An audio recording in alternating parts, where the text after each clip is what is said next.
Self-defense is a primary law of nature, which no subsequent law of society can abolish. That's how the great Mercy Otis Warren put it. But to the founding generation, this was not just a mere philosophical view. They knew that an armed society was essential for preserving liberty because they lived it firsthand. In fact, I think this is one of the most critical lessons that they handed down to us. So on this episode, I'll share with you some powerful quotes and insight, some wisdom from the founders and the old revolutionaries on the right to keep and bear arms as a natural right, on the role of the militia as defense against domestic and foreign threats and danger, and the goal that everyone be armed to preserve liberty. But first of all, before getting to that, welcome and thank you for joining me here on the path to liberty. My name is Michael Bolden with the 10th Amendment Center, and this is the show for Friday, November 22nd, 2024. And let's kick it off with George Washington in 1783 as the War for Independence is coming to a formal conclusion. Here he is in Sentiments on a Peace Establishment. This really, I think, this just short piece, I think, kind of sums up how different people view a highly armed population today compared to back then. The goal was to make it universally reputable to bear arms and disgraceful to decline having a share in the performance of military duties. By keeping up in peace a well-regulated and disciplined militia, he said, we shall take the fairest and best method to preserve for a long time to come the happiness, dignity, and independence of our country. And that's because, well, it was the people themselves that were the first line of defense against the largest empire in history. Of course, they needed some help, but certainly it was the first line of defense. Here's John Dickinson and Thomas Jefferson writing just a couple of months after the shot heard round the world, Lexington and Concord, April of 1775. This is the Declaration of the Causes and Necessity of Taking Up Arms, passed unanimously by the Second Continental Congress, July 6, 1775.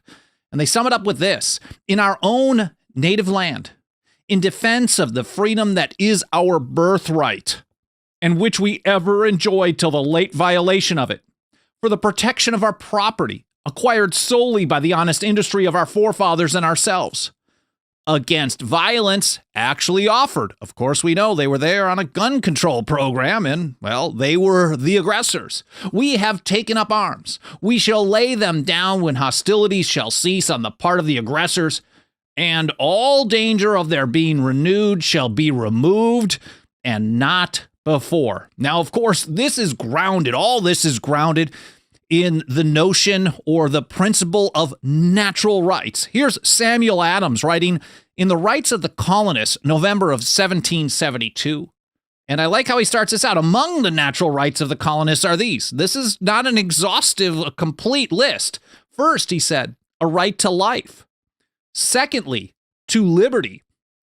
Thirdly, to property, together with the right to support and defend them in the best manner they can. And Adams continued with this. He said, these are evident branches of, rather than deductions from, the duty of self-preservation, commonly called the first law of nature. And I'll get to more of that in just a moment. But here's George Washington putting this into practice in his first annual message to Congress. This is January of 1790. He said, a free people ought not only to be armed, but disciplined. I can't imagine anybody in modern times using their time in their annual address to Congress to talk about how the way that a free people can stay free is by being armed and disciplined. And he followed that by saying a well-digested plan is requisite. So within a week or so after that, Secretary of War General Henry Knox sent President Washington his plan for organizing the militia. And he said this: an energetic national militia is to be regarded as the capital security of a free republic, and not a standing army, forming a distinct class in the community. George Mason tells us, well, who is the militia? If they're talking about the militia being the capital security of a free republic, well, is that just a portion of the society organized by government? Or is it something else? Well, George Mason had that question as well. June of 1788, he said, I ask, who are the militia? They consist now of the whole people, except a few public officers. So the capital security of a free republic is the people themselves. They are the first line of defense for their own freedom, for their own constitution, for their own liberty, for their own security as well. That doesn't mean they're the complete defense, but that's where it starts. The Federal Farmer, anti-federalist writer, in his, looks like the 18th essay, my notes are a little sloppy here, but he said, a militia, when properly formed, are in fact the people themselves and render regular troops in a great measure unnecessary. Again, the militia are the people themselves, and the people themselves are the capital security of a free republic. And Thomas Jefferson, in a letter to Destutt de Tracy here in 1811, again reiterates the same point. The militia of the state he's talking about, that is to say, of every man in it able to bear arms. And because of this, if you're thinking about the fact that the militia is the capital security, the first line of defense. All the people make up the militia. Well, then Patrick Henry's comment here in the Virginia Ratifying Convention makes a lot of sense. The great object, he said, is that every man be armed. And St. George Tucker wrapped it all up like this. This is not the end of this story here today, but I think this kind of sums up these essential principles. He said, this may be considered as the true palladium of liberty. The right of self-defense is the first law of nature. Now, government, of course, always seems to have different plans than the goals that Patrick Henry had to say that, well, every man be armed. And Tucker put it like this: in most governments, it has been the study of rulers to confine this right within the narrowest limits possible. And wherever standing armies are kept up, and the right of the people to keep and bear arms is under any color or pretext whatsoever prohibited, liberty, if not already annihilated, is on the brink of destruction. And Noah Webster, writing in support of ratification of the Constitution in 1787, I should mention all these original source documents that I'm citing in this episode. These are all going to be included in a blog post for this episode. We publish a blog post for every single episode. Alan Mosley gets that organized, and after you scroll past both all the video platforms, the audio platforms that are listed, so you can watch or listen right on our site, there's a show links section, generally in the order that I go through them in each episode. That way you can read it in more context or in context on your own time and learn way more than scratching the surface that I'm doing here today. That'll be published a couple of hours after this live stream is done over at 10thamendmentcenter.com/path to liberty.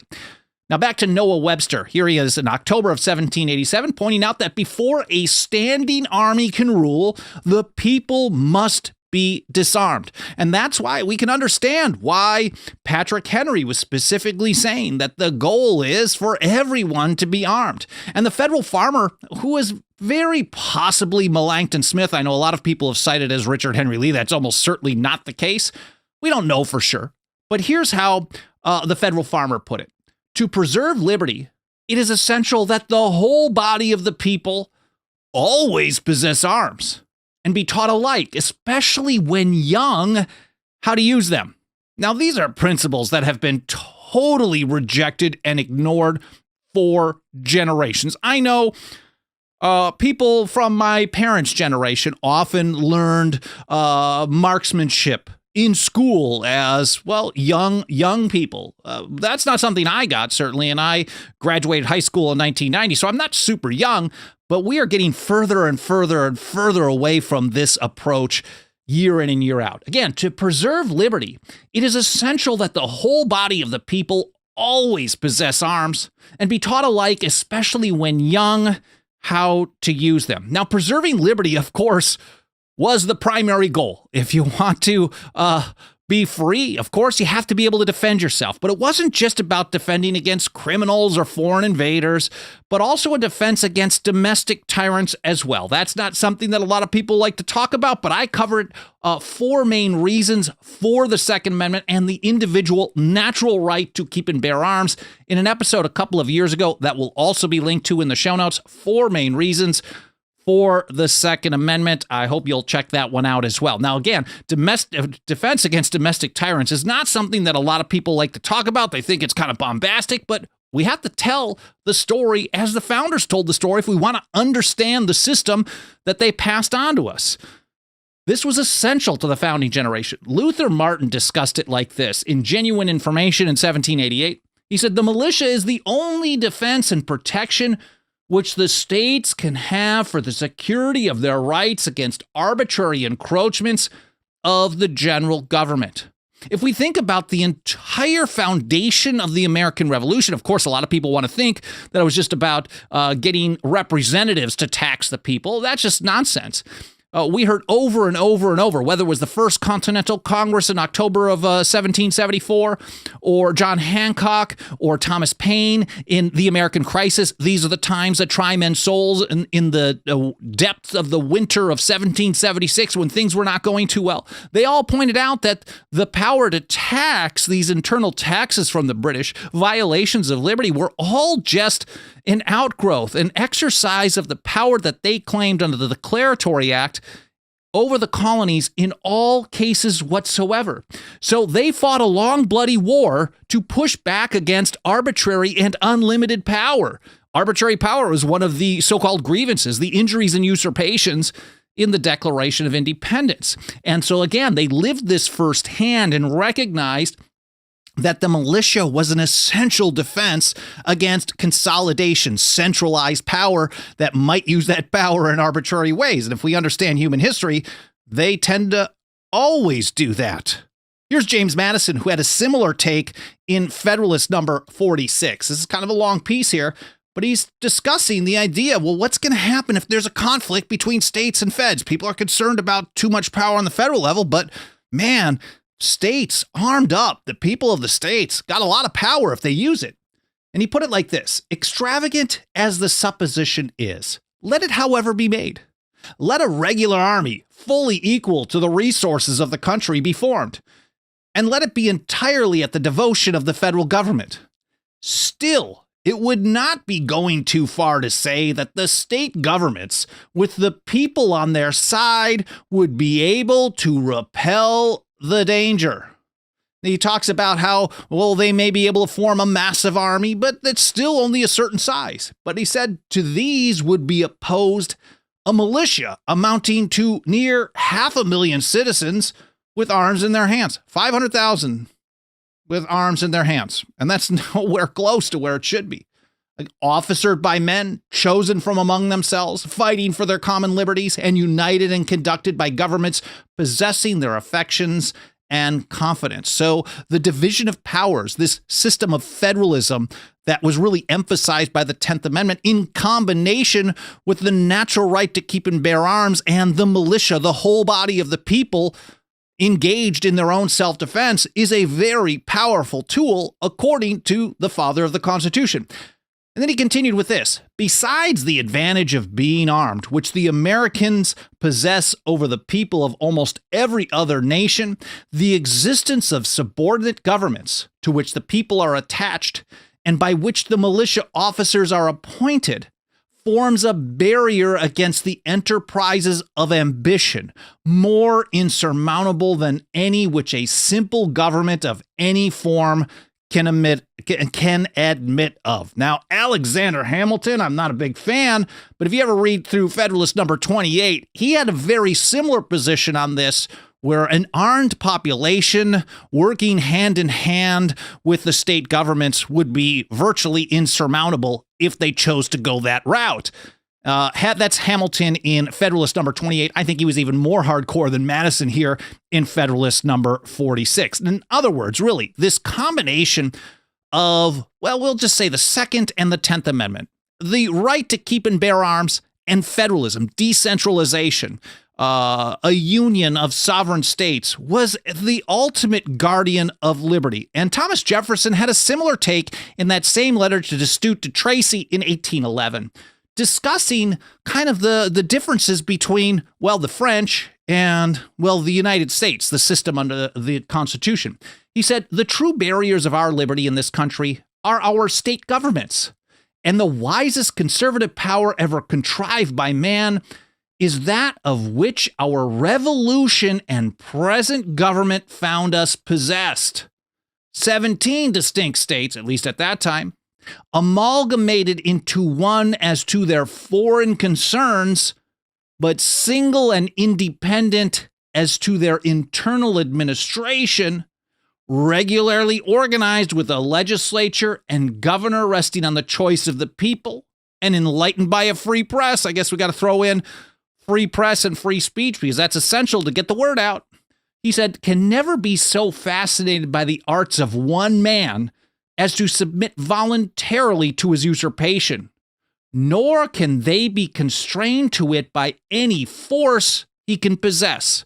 So as Madison was talking about decades earlier, in Federalist number 46, this combination of an armed population plus the state governments working together create a very formidable bulwark against usurpations of power, attacks on liberty.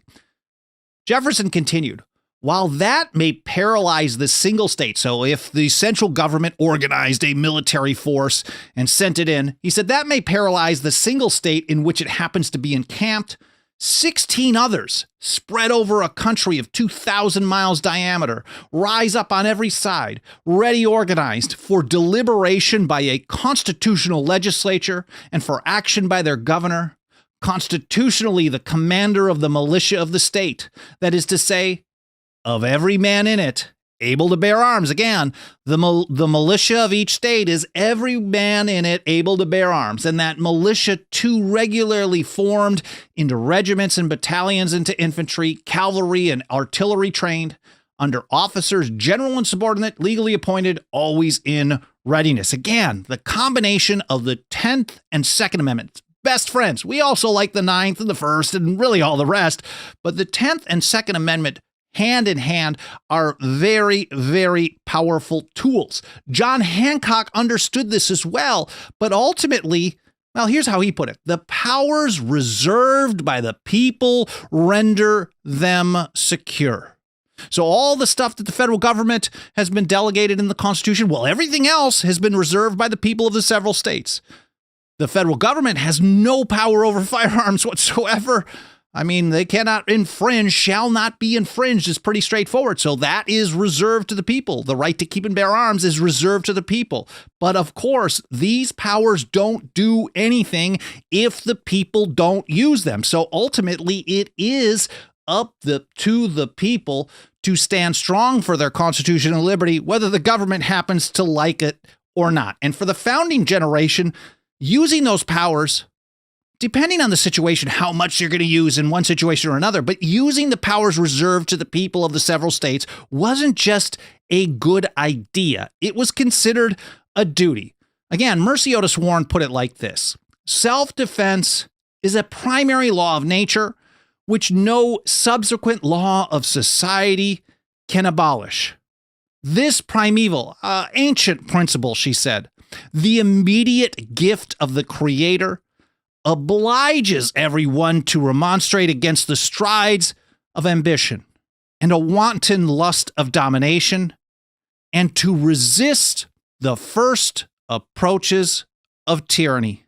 Again, it's a duty, not just a good idea, to stand up for your liberty. And I think these principles are more and more important than ever. As Thomas Jefferson once put it, if a nation expects to be ignorant and free in a state of civilization, it expects what never was and never will be. And with that in mind, I really think it's no surprise at all that government-run schools never, ever teach this stuff, these essential principles about supporting liberty and stopping or limiting government power. And that's why we work so hard every single day to reach and teach more and more people about these essential foundational principles, and absolutely nothing helps us do this work more than the financial faith and support of our members. If you got a couple of bucks of that quickly devaluing dirty government fiat, please consider throwing it our way over at 10thamendmentcenter.com/members.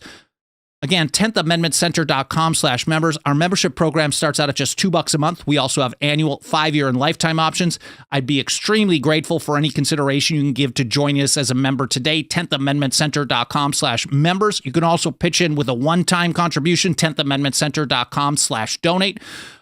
Hit the like button, leave reviews on podcast platforms, comments in the archive, subscribe, getting notifications. All those things on the mainstream platforms can really kind of trigger that algorithm, tell them to show us to more people. It has helped out a great deal. I'm so grateful for your support. I should point out that I'm going to be off for a little time for Thanksgiving, spending time with family and friends. So I'm not going to do any shows next week during Thanksgiving and December the 2nd. So I'll be back on December the 4th with my regular schedule. I hope you enjoyed this episode.